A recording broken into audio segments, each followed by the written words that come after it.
स्वतंत्रता के 75 सालों के इस मूल्यांकन में आपका स्वागत है। आप जानते हैं कि इस कड़ी में हम आप तक एक वो विश्लेषण पहुंचा रहे हैं कि हमने इन 75 सालों में जो हमारे आज़ादी के 75 साल है, इन 75 सालों में हमने कितनी प्रगति की है, हमने क्या सोचा था जब हमने संविधान को अपने लिए स्वीकार किया, वो जो सोच हमारी थी, उस सोच तक हम कितना बढ़ पाए, नहीं बढ़ पाए तो क्या खामियाँ रही, किन चीज़ों को करने की ज़रूरत है, किन चीज़ों को करने की ज़रूरत थी लेकिन कर नहीं पाए। इन सब का एक लेखा-जोखा आपके पास पहुँचाने का ये एक छोटा-सा प्रयास है और इस प्रयास में, इस कड़ी में इस समय हमारे साथ हैं राष्ट्रसंत तुकडोजी महाराज विश्वविद्यालय नागपुर के पूर्व रजिस्ट्रार डॉक्टर पूर्णचंद्र मेश्राम साहब। वैसे मेश्राम साहब का एक विशेष खास परिचय है कि देश के राजनीतिक, सामाजिक, आर्थिक, धार्मिक और सांस्कृतिक मुद्दों के वे एक उम्दा विश्लेषक हैं और उनकी छवि के साथ आज आप सबसे उनको जोड़ते हैं। सर, कार्यक्रम में आपका स्वागत है। जय भीम। सर, बात तो हम यहाँ से शुरू करना चाहेंगे कि 75 साल हो गए हैं हमारी आज़ादी के। बड़ा कड़ा संघर्ष हुआ इस आज़ादी के लिए और वहाँ जो गुलामी से मुक्ति मिले इसके लिए 75 सालों का ये जो हमारा सफर रहा, इस सफर का मूल्यांकन आप कैसे करते हैं? सबसे पहले तो मैं आवाज टीवी चैनल को धन्यवाद देना चाहूँगा कि आज जो आज़ादी का जो अमृत महोत्सव जो पूरे देश में मनाया जा रहा है, उसके उपलक्ष्य में एक 75 साल के आज़ादी का मूल्यांकन, उसका मूल्यमापन करने की कोशिश आप जो कर रहे हैं, इसलिए मैं इस चैनल को यहाँ पर धन्यवाद देता हूँ। बड़ा अच्छा सवाल है आपका कि ये आज़ादी के 75 साल का मूल्यमापन हम कैसे करेंगे। जी, मैं एक बात आपके सामने रखना चाहूँगा कि इसका मूल्यमापन जो है, जो कॉन्स्टिट्यूशन में हमें मैंडेट दिया था, क्या वो मैंडेट पूरा हुआ या नहीं हुआ, इसी पे उसका मूल्यांकन किया जा सकता मतलब है। जिसे हम प्रियम्बल कहें या तो फिर डायरेक्टिव प्रिंसिपल्स कहें। यस। तो भारतीय राज्य घटना जो है जी, वो केवल कानून की पुस्तिका नहीं है, बल्कि वो एक विजन डॉक्यूमेंट है कि हमारा देश कैसे आगे बढ़ेगा। यस। और वो हमारे आने वाले देश का एक संकल्प चित्र है। जी, और भारतीय राज्य घटना ने जो मैंडेट दिया है कि आने वाले जो भी सत्ताधारी लोग हो गए या राज्यकर्ता हो गए, उन्होंने इस देश में इस कॉन्स्टिट्यूशन के आधार पर कैसे सामाजिक, आर्थिक, सांस्कृतिक और शैक्षणिक व्यवस्था का उन्हें निर्माण करना है, उस तरह का मैंडेट राज्य घटना ने दिया है। तो मूल्यांकन अगर करना हो तो यह सोचना होगा, क्या वो मैंडेट पूरा हुआ है? जी, जो जिम्मेवारी भारतीय राज्य घटना ने इस देश के राज्यकर्ताओं को दी है, क्या वो जिम्मेवारी पूरी हुई है? और जो 26 जनवरी 1950 में जब ये राज्य घटना अर्पण हुई है और डॉक्टर बाबा साहब अम्बेडकर जी ने संसद में जो भाषण किया था और जो अपेक्षा व्यक्त की थी ये राज्य घटना के इंप्लीमेंट करने वाले लोगों से, क्या ये 75 साल में उपसारी पूरी हुई, इसका एक मूल्यमापन करना आवश्यक है। अगर ये चीज पूरी नहीं हुई तो मुझे ऐसा लगता है कि ये 75 साल का मूल्यमापन में हम लोग जो है, हम क्या खोए हैं उसमें, इसका विश्लेषण करना बहुत आवश्यक हो जाता है। जी, तो मैं इस पे 2-3 मुद्दे आपके सामने रखना चाहता हूं। ये बहुत अच्छा सवाल है। पहला तो भारतीय राज्य घटना में उन्होंने, बाबा साहब अम्बेडकर जी ने कहा था संसद के अंदर कि हम ये राज्य घटना के रूप में हम आपको one man one vote one value दे रहे हैं। ये बड़ा महत्वपूर्ण मुद्दा रहा। यस जी, लेकिन आर्थिक और सामाजिक जो समता है, आर्थिक और सामाजिक जो लोकशाही है, ये हम आपको नहीं दे पा रहे हैं। ये आर्थिक और सामाजिक लोकशाही को प्रस्थापित करना, आर्थिक और सामाजिक स्वतंत्रता लोगों को देना, ये जिम्मेवारी जो है वो आने वाले राज्यकर्ता की, ये मैंडेट है। मतलब यहाँ से ये काम शुरू होगा और हमारी नीतियों में, हमारी योजनाओं में ये बात आनी चाहिए। यस। और अगर ये 75 साल के इतिहास में अगर हम लोग सामाजिक और आर्थिक समता, सामाजिक और आर्थिक लोकशाही, सामाजिक और आर्थिक स्वतंत्रता अगर लोगों को नहीं दे पाए, तो इसका मतलब है कि हमको राज्य घटना ने जिम्मेवारी जो दी थी वो हमने पूरी नहीं की। यही उसका मूल्यमापन होता है और कुछ नहीं होता है। तो मैं एक आपका बात नजरिया कैसा है, मतलब इन सब चीजों को आप कैसे देख रहे हैं? मैं ये नजरिया मेरा है कि देखो, जब 1947 में हमें आजादी मिली थी, बाबा साहब अम्बेडकर चाहते थे कि ये एक राज्य समाजवाद इसमें प्रस्तावित हो। वो कोशिश उनकी थी लेकिन वो पूरी नहीं हुई। 15 अगस्त 1947 में हमें आजादी तो मिल गई, लेकिन उसके बाद हमें मतदान का अधिकार मिल गया। लेकिन जो भौतिक संसाधन थे, वो जमीन थी, जो नौकरियां थी, जो रोजगार था, ये सारे साधन जिनके पास पहले से थे वो वैसे ही थे। जो गरीब उस वक्त था वो गरीब, समान बंटवारा नहीं हुआ, जमीन का समान बंटवारा नहीं हुआ, भौतिक संसाधनों का समान बंटवारा नहीं हुआ, कुछ बंटवारा नहीं हुआ। सिर्फ आजादी के नाम पे आप जैसे स्थिति में थे ऐसे स्थिति में रहे, और जो लोग जमींदार थे वो जमींदार ही रहे, जिनके पास भौतिक साधन थे वो भौतिक संसाधन उन्हीं के पास रहे। तो आजादी मिली, तो आजादी मिलने के बाद हम लोग ये विषमता के एक कॉन्ट्रडिक्शन के अंदर फंस गए थे। बाबा साहब खुद कॉन्स्टिट्यूशन प्रेजेंट करते हुए कहते हैं कि हमने तो कॉन्स्टिट्यूशन दी, लेकिन हम एक प्रकार के सामाजिक और आर्थिक विषमता के इस चक्रव्यूह में आज भी हम लोग फंसे हुए हैं। और इस विषमता को अगर हम दूर करना है तो ये आवश्यक होता है कि ये कॉन्स्टिट्यूशन ने जो हमें दिया, प्रियम्बल की बात आपने जो की थी, प्रियम्बल के अंदर वो जो चाहते हैं कि समता, स्वातंत्र्य, बंधुता और न्याय, इस आधार पे एक नए समाज व्यवस्था का निर्माण ये 75 साल में होना चाहिए था। वो क्या निर्माण हुआ है? दूसरा, डायरेक्टिव प्रिंसिपल दिया बाबा साहब, जो डायरेक्टिव प्रिंसिपल जो कॉन्स्टिट्यूशन के मूलभूत अधिकार में डालना चाहते थे उसे डालने नहीं दिया। तो ये कहा कि आने वाले इसमें जो डायरेक्टिव प्रिंसिपल जो रहेंगे उसके आधार के ऊपर एक नई राजकीय व्यवस्था का, एक नई सामाजिक व्यवस्था का आप निर्माण करो। उसका भी निर्माण हुआ है। अगर ये सारी बातों का उत्तर अगर नहीं है तो हम ये आजादी हमें मिली है, ये आजादी कुछ लोगों की, सर्वहारा लोगों की ये आजादी है, ऐसा मैं कहने को आज तैयार नहीं हूं। क्या जैसे आपने कहा कि आर्थिक समानता की बात या फिर सामाजिक समानता की बात, इस दिशा में क्या कुछ काम हो पाया? आपका क्या विश्लेषण कहता है? देखो, हमारे देश में हम 75 साल का हम लोग विश्लेषण अगर करेंगे तो भौतिक स्तर पर जो है जी, हमने प्रगति की है। वो मूल्य मापन का जो मूल्य जो शब्द है ना, ये बहुत महत्व रखता हुआ है। हम्म, तो मूल्य शब्द की दो डेफिनेशन होती है। ये मूल्य का मतलब होता है कीमत, कॉस्ट, और दूसरा मूल्य का मतलब होता है वैल्यूज। तो मूल्यांकन करते वक्त हम अगर आजादी का मूल्यांकन करेंगे तो जिसका मूल्य कॉस्ट से किया जा सकता है, जिसकी कीमत निकाली जा सकती, वो चीजें हमने हासिल कर दिया।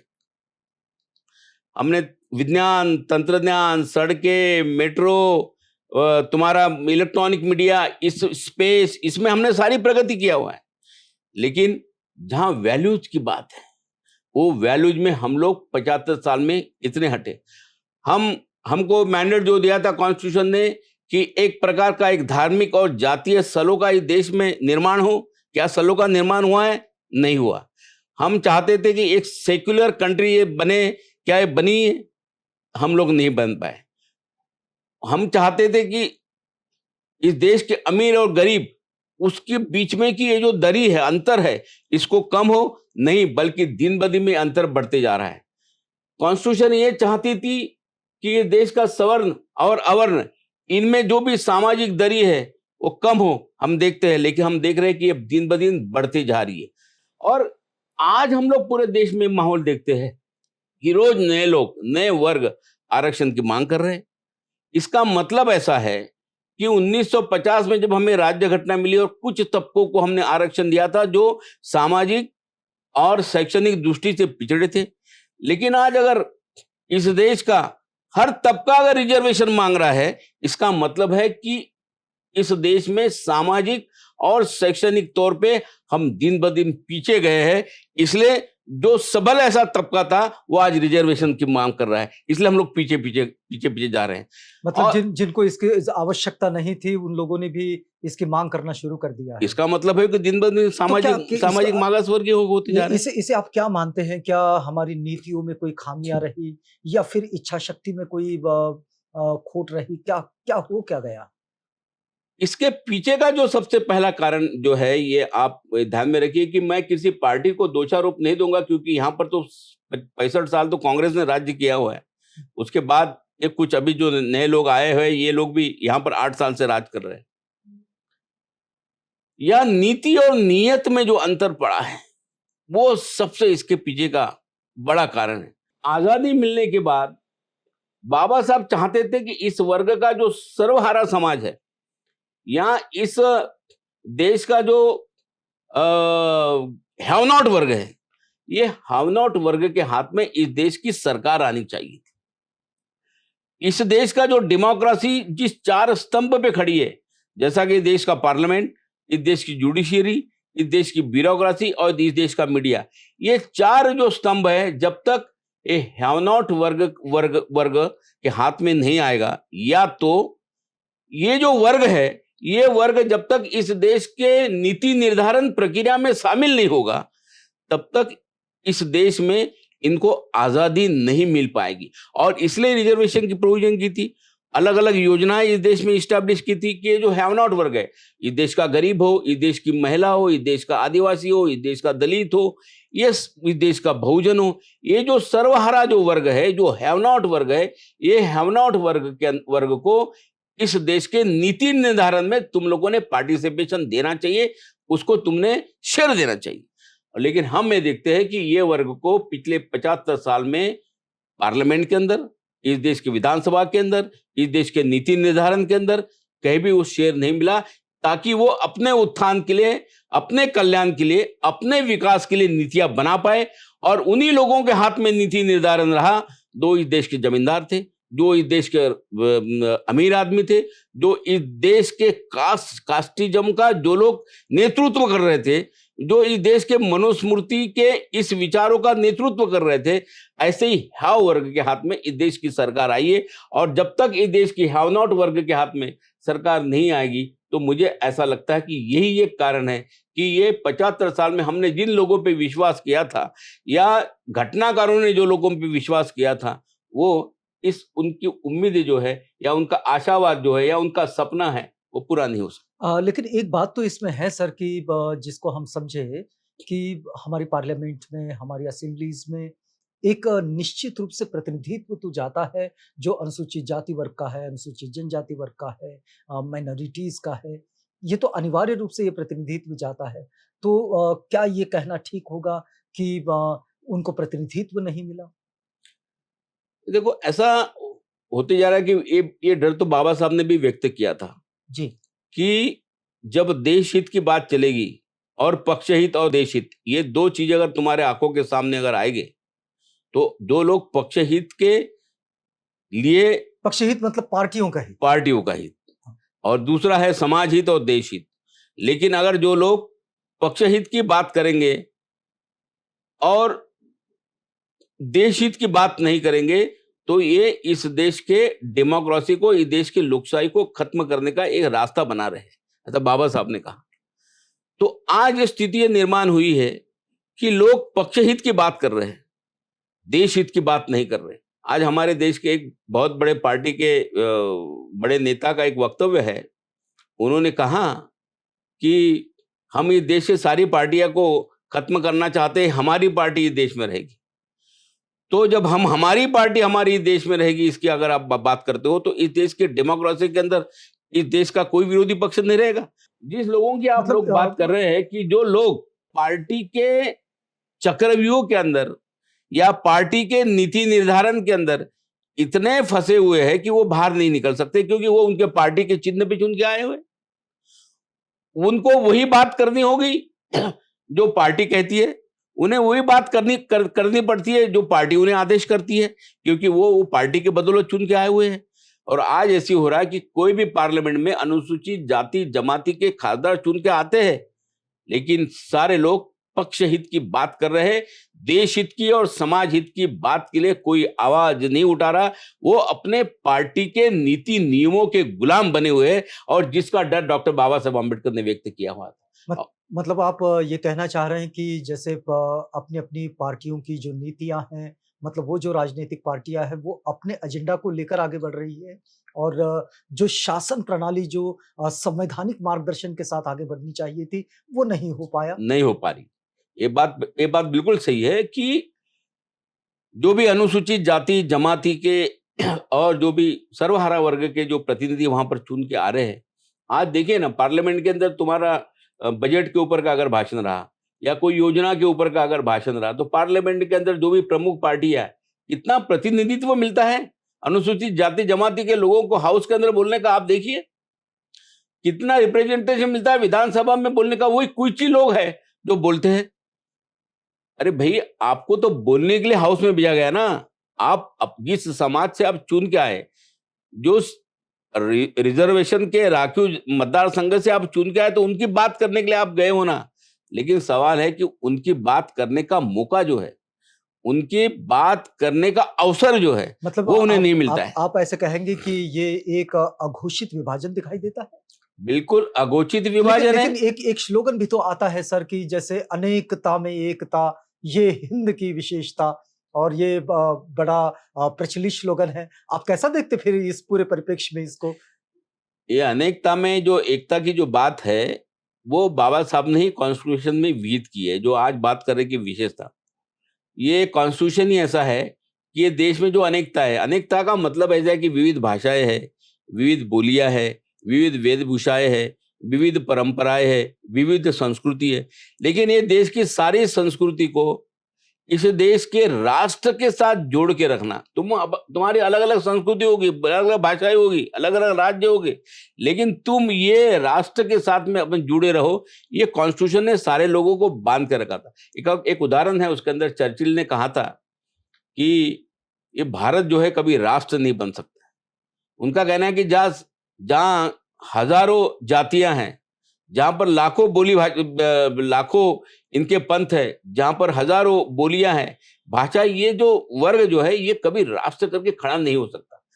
तो बाबा साहब ने ये जो चर्चिल का भाकित था, ये झूठा करके दिखा दिया। ऐसे कॉन्स्टिट्यूशन देश में दिया कि ये विविधता में भी अगर ये देश है, तो उसको कॉन्स्टिट्यूशन के धाराओं में और कॉन्स्टिट्यूशन के मूल्यों में इस तरह से बांध के रखा कि ये यूनिटी जो है, ये यूनिटी कॉन्स्टिट्यूशन ने निर्माण की।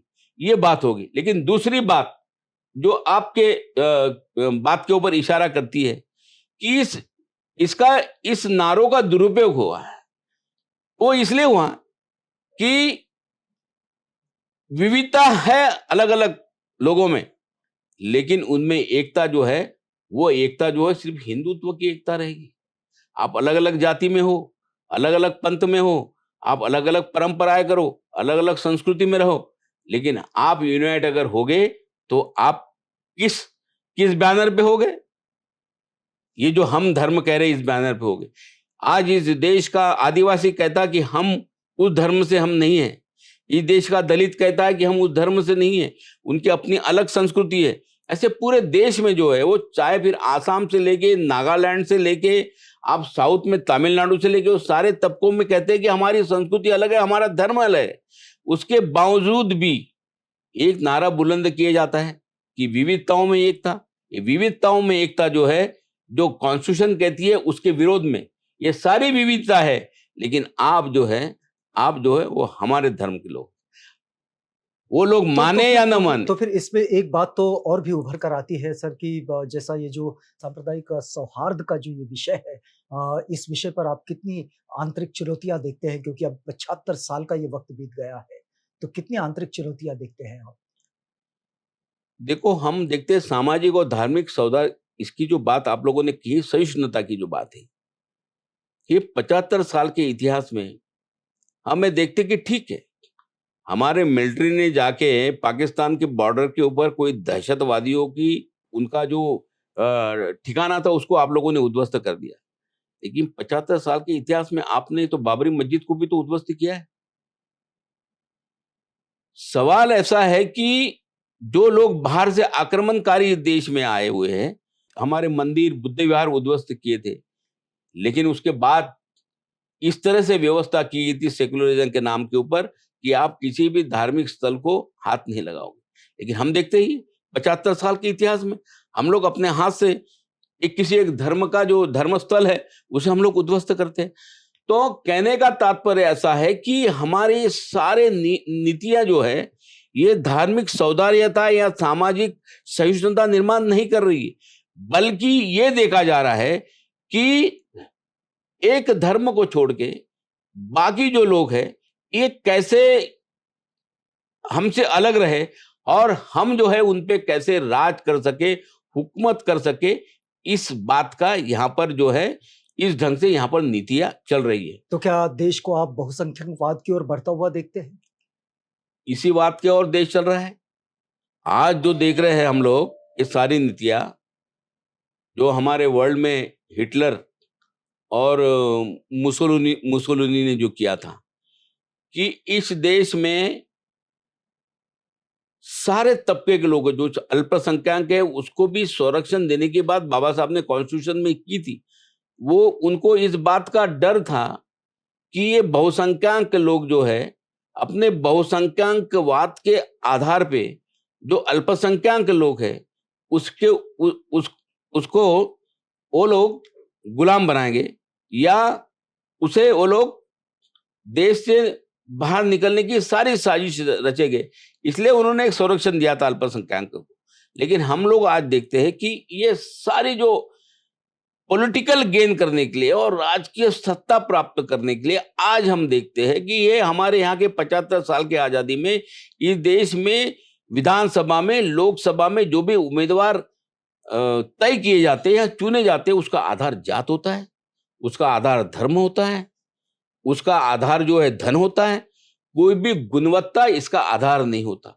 अगर इस देश के राज्यकर्ताओं का चुनाव धर्म के आधार पे, जात के आधार पे, बहुसंख्यक के आधार पे अगर होता है तो हम लोग एक ऐसी राजनीतिक व्यवस्था को निर्माण कर रहे हैं जो बहुसंख्यकों को प्रोत्साहित करेगी। हम ऐसे निर्माण नहीं कर रहे हैं कि भाई ये कॉन्स्टिट्यूशन के अंदर ये गुणवत्ता प्राप्त व्यक्ति है और इसलिए डॉक्टर बाबा साहब अम्बेडकर को पार्लियामेंट में दो बार जो आदमी देश की राज्य घटना लिखता है उसे भंडारा और मुंबई में हम लोग देखते हैं कि संसद लोकसभा के इलेक्शन में उसे हराया गया था।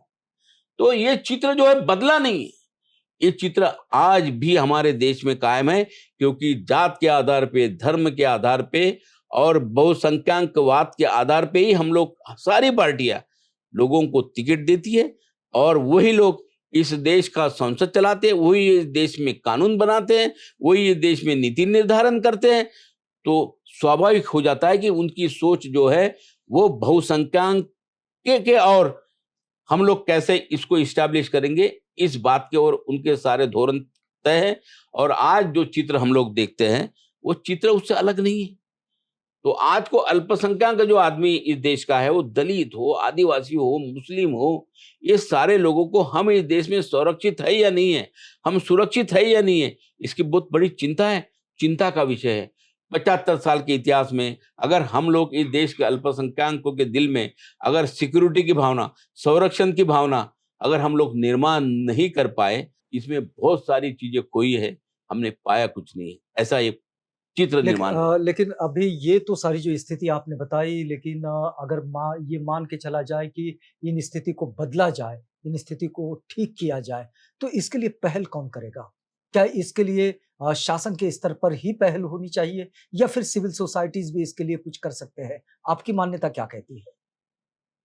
बाबा साहब अम्बेडकर ने जो कहा था, उस महात्मा फुले ने जो कहा था, शाहू महाराज ने जो कहा था, ये बहुत बड़ी विचारधारा है। पेरियार ने जो कहा, उस विचारधारा के आधार पे चलना होगा।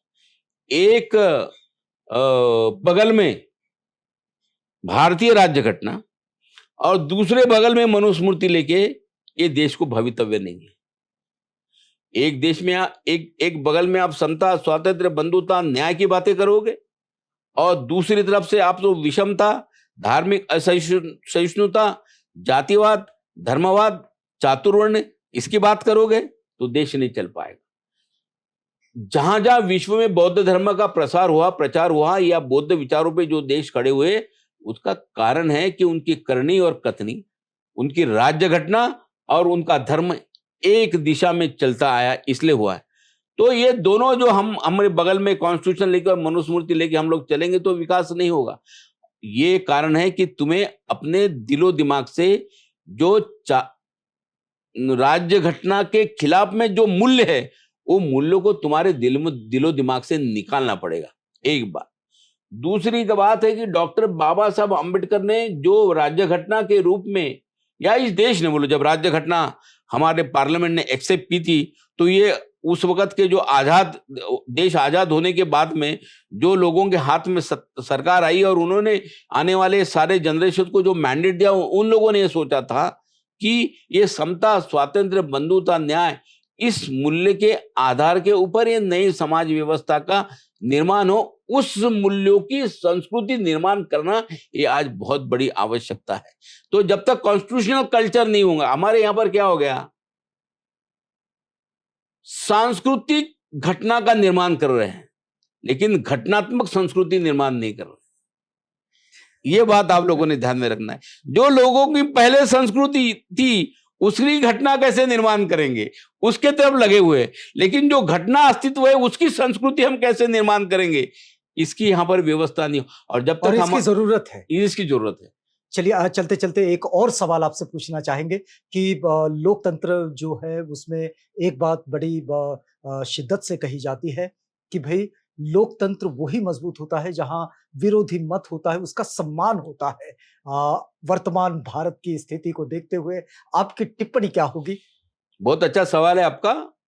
और प्रियम्बल जो है उसी के अंदर उसने व्यक्त किया हुआ है विरोधी मत, अभिव्यक्ति स्वातंत्र जो है, जो भारतीय राज्य घटना ने हमें दिया हुआ है। जब अभिव्यक्ति स्वातंत्र दिया है, इसका मतलब ऐसा है कि विरोधी मतों का निर्माण तो होगा ही ना। विरोधी मत व्यक्त करने के लिए ही अभिव्यक्ति स्वातंत्र दिया गया। पहले के व्यवस्था में तुम्हें यहाँ के धर्म व्यवस्था के खिलाफ, राजकीय व्यवस्था के खिलाफ विरोधी मत देने का अधिकार ही नहीं था। अगर तुमने वो किया तो उनसे तुम्हें सजा मिलती थी। लेकिन आजादी के बाद हमें जो अभिव्यक्ति स्वातंत्र मिला, विचार स्वातंत्र मिला, इसका मतलब है कि विरोधी पक्ष जो है या विरोधी मत है, उसको उसके बात को सुन लेना चाहिए, उसके बात को समझ लेना चाहिए, और उसके बातों में अगर सच्चाई है तो उसकी बात को पूरा करना चाहिए। ये एक डेमोक्रेटिक, एक लोकशाही व्यवस्था जो भारतीय राज्य घटना ने हमें दी। हमारे यहाँ पर क्या हो रहा है, हम लोग ये 75 साल के इतिहास में आप देखते हो, और अभी आज तो बड़े पैमाने पे चल रहा है। अभिव्यक्ति स्वातंत्र है, आप हमारे नेता की तारीफ करो तो अभिव्यक्ति स्वातंत्र है। आज हमारे पक्ष के नीतियों की बात करो तो अभिव्यक्ति स्वातंत्र है। आज हम जो तय कर रहे हैं, हमारा जो भी हमारा धोरण होगा, उसकी आप वकालत करो तो अभिव्यक्ति स्वातंत्र है। आप हमारे नेता के खिलाफ में बात करोगे, अभिव्यक्ति आजादी नहीं है। आप हमारे पक्ष के खिलाफ में बात करोगे तो अभिव्यक्ति आजादी नहीं है। आप हमारे नीतियों के खिलाफ में बात करोगे तो अभिव्यक्ति नहीं है। तो हमारे ये 75 साल के इतिहास में जो विरोधी मत का सम्मान करने के बजाय अगर उसका खून किया अगर जाता है, तो काय का अभिव्यक्ति स्वातंत्र है, काय का विचार स्वातंत्र है। एक तरफ बाबा साहब ने कहा था पूना में भाषण करते वक्त कि इंग्लैंड और कनाडा में जो ऐसे कोई देश है कि जहां विरोधी पक्ष जो होता है, जो विरोधी मत रखने वाला, डेमोक्रेसी के अंदर विरोधी पक्ष क्यों नाम दिया गया है, क्योंकि वो सत्ताधारी पक्ष के खिलाफ में अपना विरोधी मत व्यक्त करता है, इसलिए वो विरोधी पक्ष है। तो इंग्लैंड में जो है, जितना राज्यकर्ताओं को सम्मान मिलता है, उतने ही फैसिलिटी, उतना ही पेमेंट, उतना ही स्टाफ और उतना ही सम्मान विरोधी पक्ष को मिलता है। कनाडा के अंदर प्राइम मिनिस्टर को जो सैलरी मिलती है, उतनी सैलरी विरोधी पक्ष नेता को मिलती है। इसलिए कि भाई अगर लोकशाही को जिंदा रखना है तो विरोधी पक्ष जब जिंदा रहेगा तो डेमोक्रेसी जिंदा रहेगी। ये बाबा साहब कहते हैं। विरोधी पक्षों को हटा के आप डेमोक्रेसी को नहीं कर सकते। आज हमने क्या देखा, पार्लियामेंट जो चल रहा था, देश के लोकसभा का विरोधी पक्ष नेता जो है, उसको किसी ईडी का सम्मन आया हुआ था, आप आइए करके। हमारे देश में जो संसद है, वहां संसद के अंदर अगर कोई अपोजिशन लीडर को सरकार ईडी का संबंध भेज के उसके इंक्वायरी करना शुरू करती है और वो हाउस में कहता है कि देखो ये इस देश की आजादी है। तो इस देश का विरोधी पक्ष जो है, इस देश का विरोधी मत जो है, वो आज उसे दबाया जा रहा है, उसे कुचलाया जा रहा है। तो इसका मतलब है कि इस देश की जो डेमोक्रेसी है, वो डेमोक्रेसी का जो वैल्यू है वो खत्म होते जा रहा है। 75 साल के इतिहास में अगर हम लोग 75 साल की आजादी जो कहते हैं हम लोग, स्वातंत्र्य, ये स्वातंत्र्य जो है ये सबसे बड़ा स्वातंत्र्य जो है अभिव्यक्ति का स्वातंत्र्य है। तुम जो भी लिखोगे तुम्हारे दिल में आएगा, तुम्हें विचारों का स्वातंत्र्य होगा, अभिव्यक्ति का स्वातंत्र्य होगा। अगर 75 साल के इतिहास में अगर हम लोगों को अभिव्यक्ति करने का भी स्वातंत्र्य नहीं दे रहे, अपने विचार व्यक्त करने का भी स्वातंत्र्य नहीं दे रहे, तो मुझे ऐसा लगता है कि ये डेमोक्रेसी को खत्म करने की बहुत बड़ी साजिश है। और ये 75 साल के इतिहास में हम लोगों ने देखना चाहिए कि और ये नई जनरेशन है, नया समाज है, इसने उसका पूरा जो है इसका पुनर्मूल्यांकन करने की आवश्यकता है। नए जनरेशन ने ये देखना चाहिए कि वर्ल्ड में आज हमारा देश जो है जातीयता के बारे में, सामाजिक विषमता के बारे में, हम लोग आर्थिक विषमता के बारे में, हम लोग आज सब इंडेक्स के अंदर में हम पहले 10 देशों के अंदर हम लोग आ रहे हैं। और पहले देश के अंदर जातीयता, आर्थिक विषमता, सामाजिक विषमता, धार्मिक असहिष्णुता, ये चारों मिलों में अब वर्ल्ड के इंडेक्स में हम लोग 10 नंबर पे अगर आ रहे हैं, तो हम 75 साल के इतिहास में क्या पाए हुए, ये वैल्यूज अगर हम लोग नहीं कमा पाए तो ये भौतिक संसाधनों का कोई मतलब नहीं है। इंसान इस देश में आजादी के साथ, समता के साथ, उसको अगर न्याय नहीं दे पाए, अगर हम लोग भाईचारा हम लोगों में नहीं ला पाए, कुछ मर्यादित लोग जो है आजादी का घर घर तिरंगा, अरे भाई तिरंगा क्यों, कहां से लाया आपने तिरंगा, क्यों उसमें अशोक चक्र नहीं है? ये तिरंगा नहीं है, ये चौरंगा है। ये अशोक चक्र का रंग जो है नीला है, वो नीले रंग को आप क्यों भूल जाते हो? आप तिरंगा तिरंगा फैला रहे, क्योंकि लोगों के सामने उनको वो चौथा रंग जो नीला रंग जो अशोक चक्र का, वो लोगों के सामने नहीं लाना है। आज हम लोग देखते हैं जो संसद की आने वाली वास्तु बन रही है, जो हमारा राष्ट्र का जो बौद्ध चिन्ह है, जो अशोक काल में ये देश के कॉन्स्टिट्यूशन ने उसको एक्सेप्ट किया था, आज वो जो सिंह जो है, जो चारों साइड से जो है उसके सारे जो चित्र को बदल दिया गया, ऐसे शेर को रखा गया कि जो हमारे मूल बौद्ध चिन्ह में नहीं है।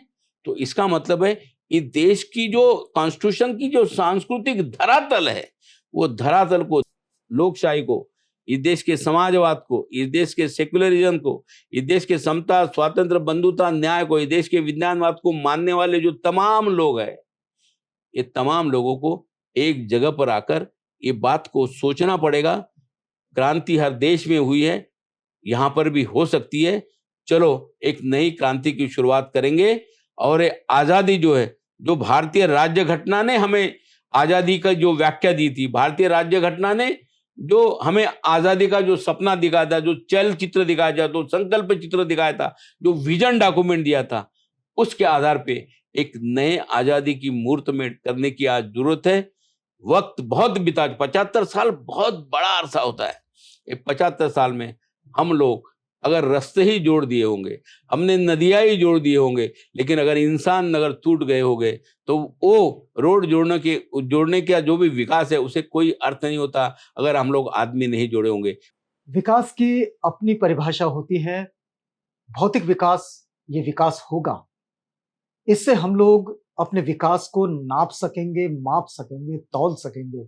लेकिन डॉक्टर पूर्ण चंद्र मेश्राम साहब का बड़ा स्पष्ट कहना है, बड़ा स्पष्ट मानना है कि यदि हम भ्रातृभाव को, फ्रेटर्निटी को, बंधुत्व को अगर नहीं बढ़ा पाए, अगर हम हमारे देश में एक संवैधानिक संस्कृति का निर्माण नहीं कर पाए, तो फिर अभी यह मंजिल बहुत दूर है। स्वतंत्रता एक कोई घटना नहीं, बल्कि वो रोज के जीवन जीने की जीवनचर्या का हिस्सा है। डॉक्टर पूर्ण चंद्र मेश्राम साहब से हम ये मूल्यांकन आप तक पहुंचा रहे थे, आजादी के 75 सालों का ये मूल्यांकन। इस कड़ी में आप बने रहिएगा हमारे साथ। सर, आप हमारे साथ आए, हमसे बातचीत की, इस पूरी बातचीत के लिए आपका बहुत धन्यवाद। धन्यवाद। जय भीम। आप बने रहिए आवाज इंडिया के साथ, प्रोग्राम आगे भी जारी है।